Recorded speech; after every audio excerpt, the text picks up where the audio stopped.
akan membawakan materi kami mengenai ide bisnis peternakan. Sebelum itu, saya akan memperkenalkan anggota kelompok kami. Selamat menyaksikan.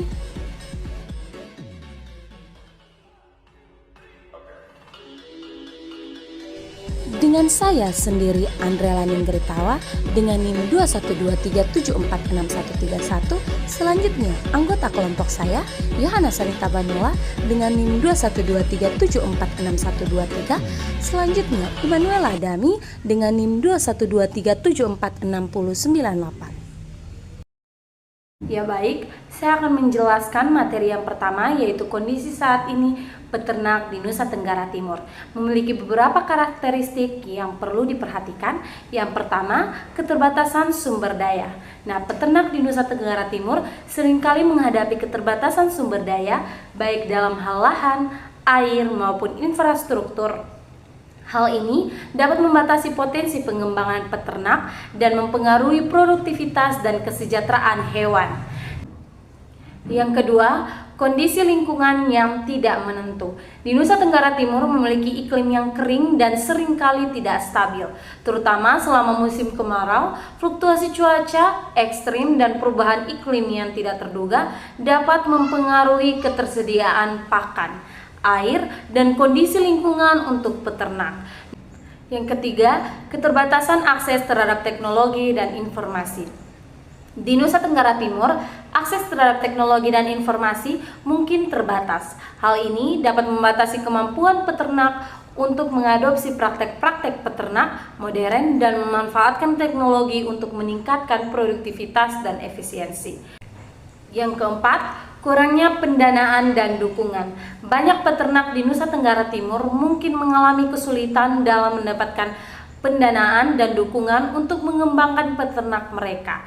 Nah, keterbatasan akses terhadap modal dan program-program bantuan serta kurangnya akses terhadap pasar yang menguntungkan dapat menjadi hambatan bagi pertumbuhan peternakan. Yang kelima, kesehatan ternak yang rentan. Nah, kondisi kesehatan ternak di Nusa Tenggara Timur mungkin rentan terhadap penyakit dan gangguan kesehatan lainnya.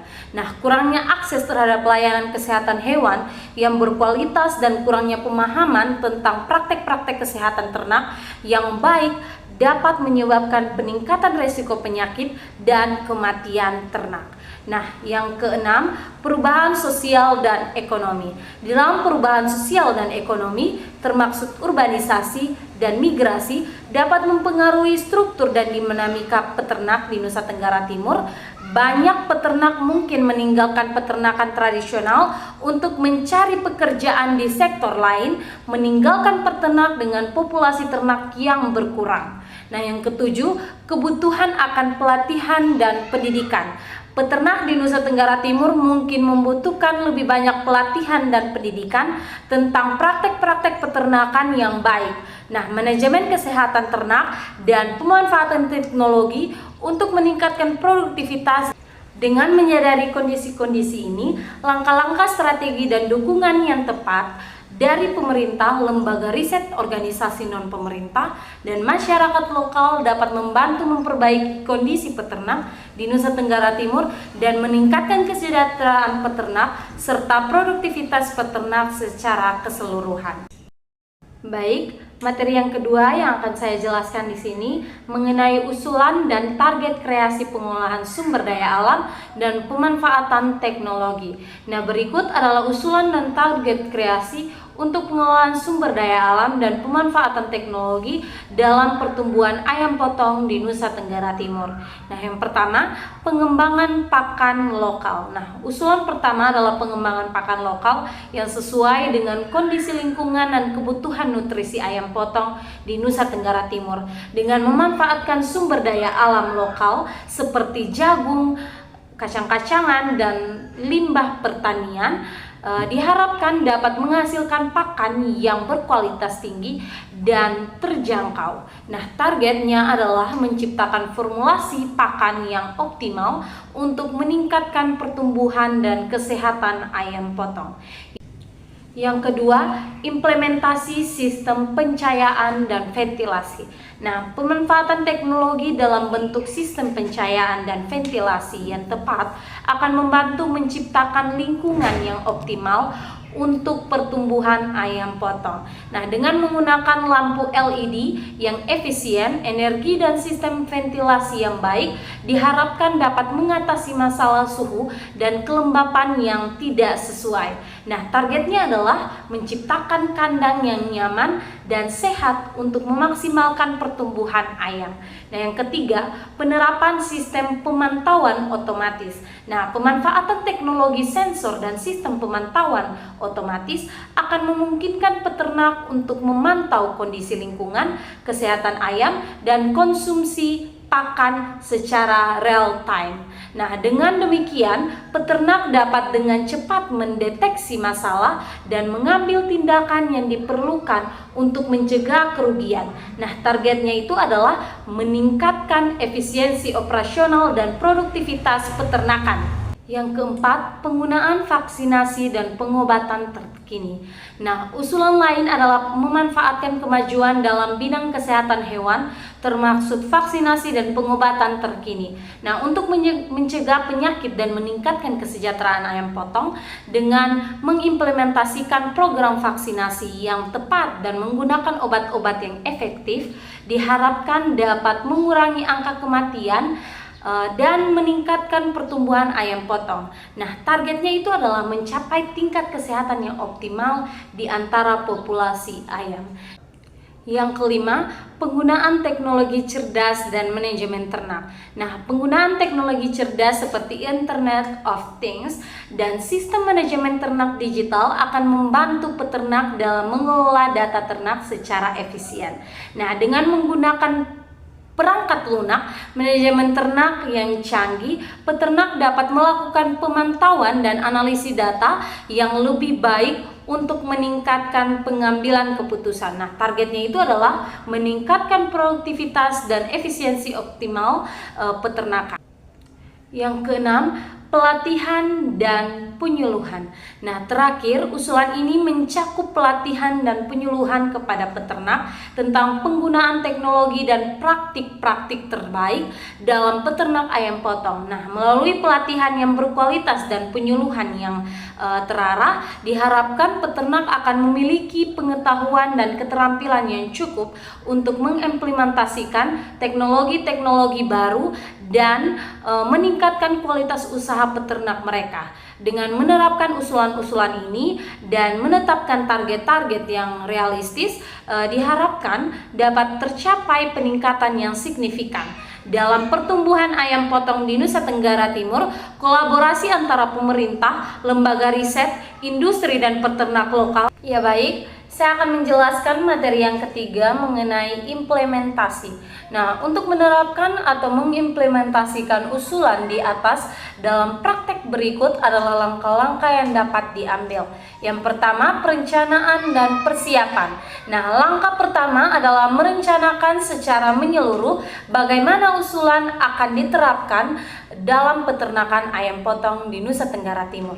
Nah, ini termaksud identifikasi sumber daya yang dibutuhkan, penentuan anggaran, dan penjadwal kegiatan. Yang kedua, pengembangan pakan lokal. Nah, kerjasama dengan ahli nutrisi ternak dan institusi riset lokal untuk mengembangkan formulasi pakan yang optimal berdasarkan sumber daya alam yang tersedia di Nusa Tenggara Timur. Uji coba formulasi pakan secara terbatas di peternakan. Nah, yang ketiga, implementasi sistem pencahayaan dan ventilasi.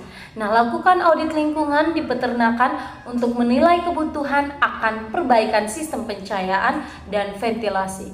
Nah, pasang sistem pencahayaan LED yang efisien energi dan perbaikan atau tambahan sistem ventilasi yang baik sesuai rekomendasi ahli.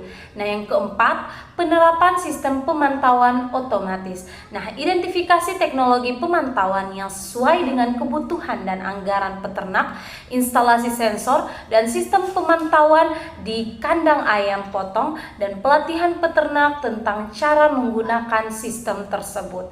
Nah, yang kelima, penggunaan vaksinasi dan pengobatan terkini. Nah, koordinasikan dengan dokter hewan lokal untuk merencanakan dan melaksanakan program vaksinasi yang tepat, sediakan akses ke obat-obatan terkini dan pelatihan kepada peternak tentang penggunaannya.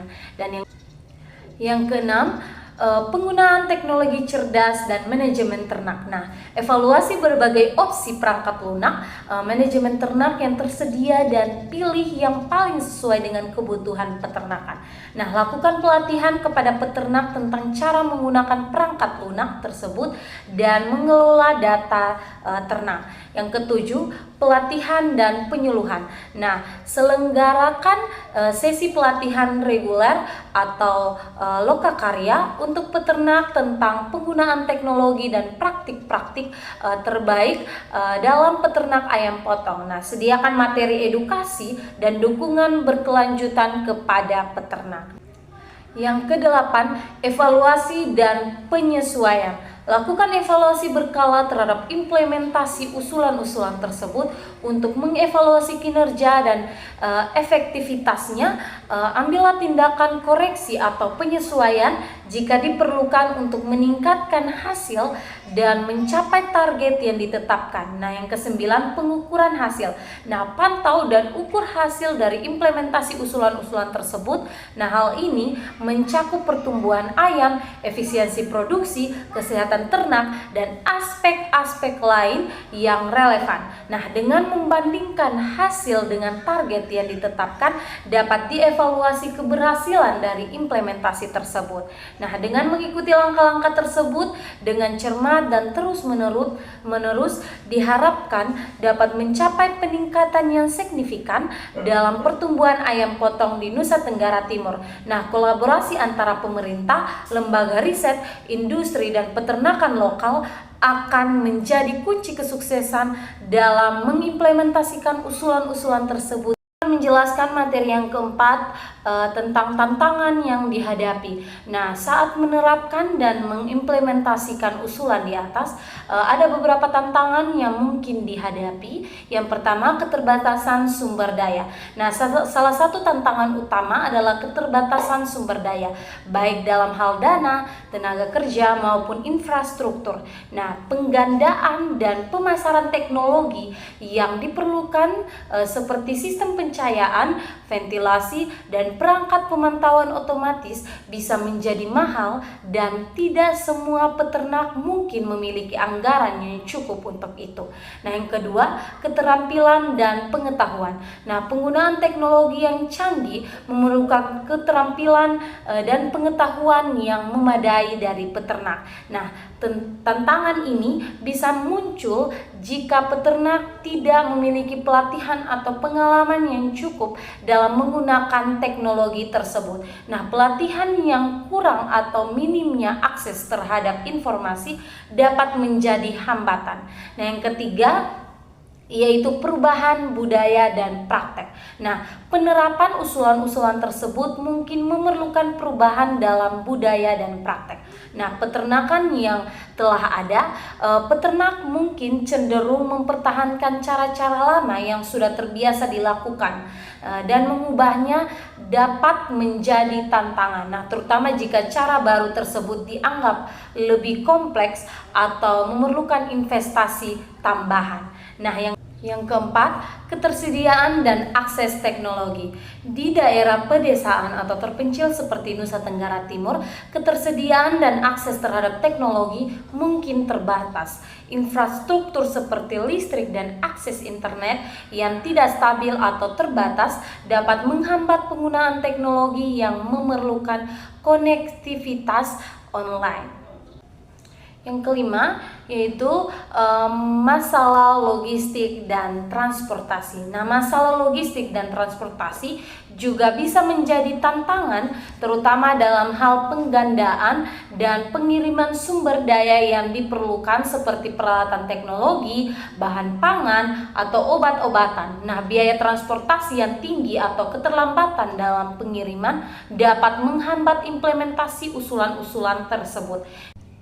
Yang keenam, resistensi dan ketidakpercayaan. Nah, beberapa peternak mungkin resisten terhadap perubahan atau memiliki ketidakpercayaan terhadap manfaat yang akan diberikan oleh teknologi atau praktek-praktek baru yang diusulkan. Nah, mengatasi resistensi dan membangun kepercayaan dapat menjadi tantangan dalam mengimplementasikan usulan-usulan. Yang ketujuh, kondisi lingkungan yang tidak menentu. Nah, di Nusa Tenggara Timur memiliki iklim yang beragam dan seringkali tidak stabil yang dapat mempengaruhi ketersediaan sumber daya alam dan kondisi lingkungan untuk pertanian. Nah, fluktuasi cuaca ekstrim atau perubahan iklim yang tidak terduga dapat menjadi tantangan tambahan dalam mengelola peternakan secara efektif.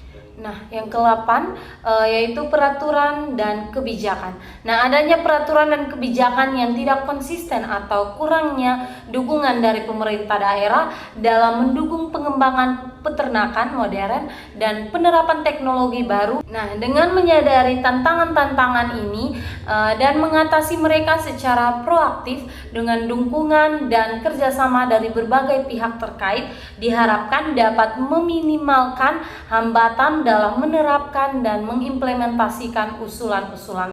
Baik, materi yang kelima yang akan saya bawakan di sini yaitu mengenai pendanaan. Nah, untuk mendapatkan pendanaan atau mengimplementasikan kegiatan dan usulan-usulan di atas, kita dapat mengambil langkah-langkah sebagai berikut. Yang pertama, pemerintah daerah. Nah, ajukan proposal proyek kepada pemerintah daerah Nusa Tenggara Timur atau instansi terkait lainnya yang bertanggung jawab atas pembangunan pertanian dan peternakan. Pemerintah daerah biasanya memiliki program dan alokasi dana untuk pengembangan pertanian dan peternakan, termasuk pendanaan teknologi dan inovasi dalam sektor ini.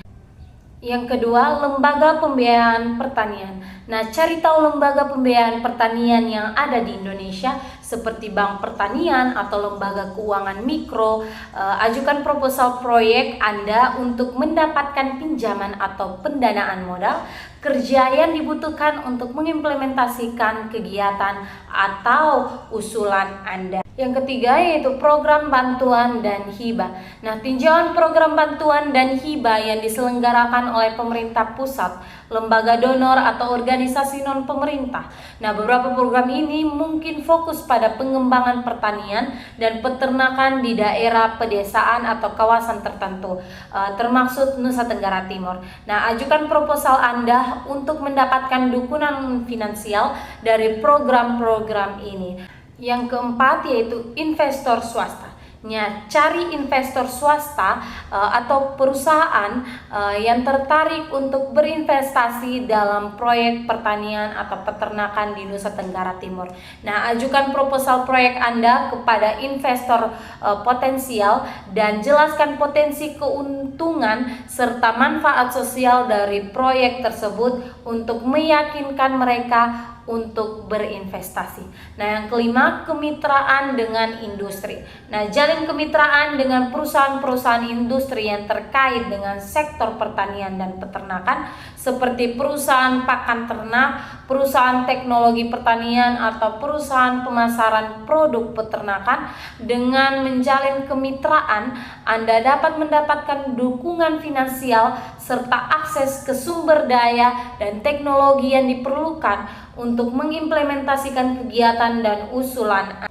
Yang keenam, crowdfunding. Nah, pertimbangkan untuk menggunakan platform crowdfunding untuk menggalang dana dari masyarakat luas yang tertarik dengan pengembangan pertanian dan peternakan di Nusa Tenggara Timur.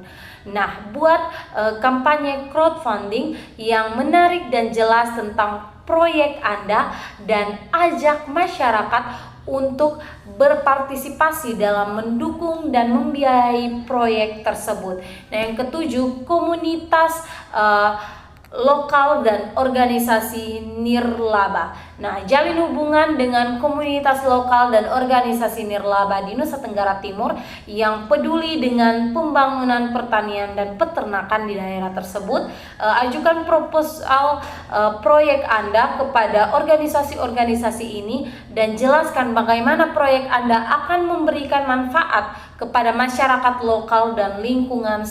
Dalam menyusun proposal proyek Anda, pastikan untuk menyertakan rincian yang jelas tentang kegiatan yang akan dilaksanakan, anggaran yang dibutuhkan, potensi manfaat dan dampak proyek, serta rencana pengelolaan dan pemantauan proyek dengan pendekatan yang sistematis dan proaktif. Anda dapat meningkatkan peluang Anda untuk mendapatkan pendanaan untuk mengimplementasikan kegiatan dan usulan.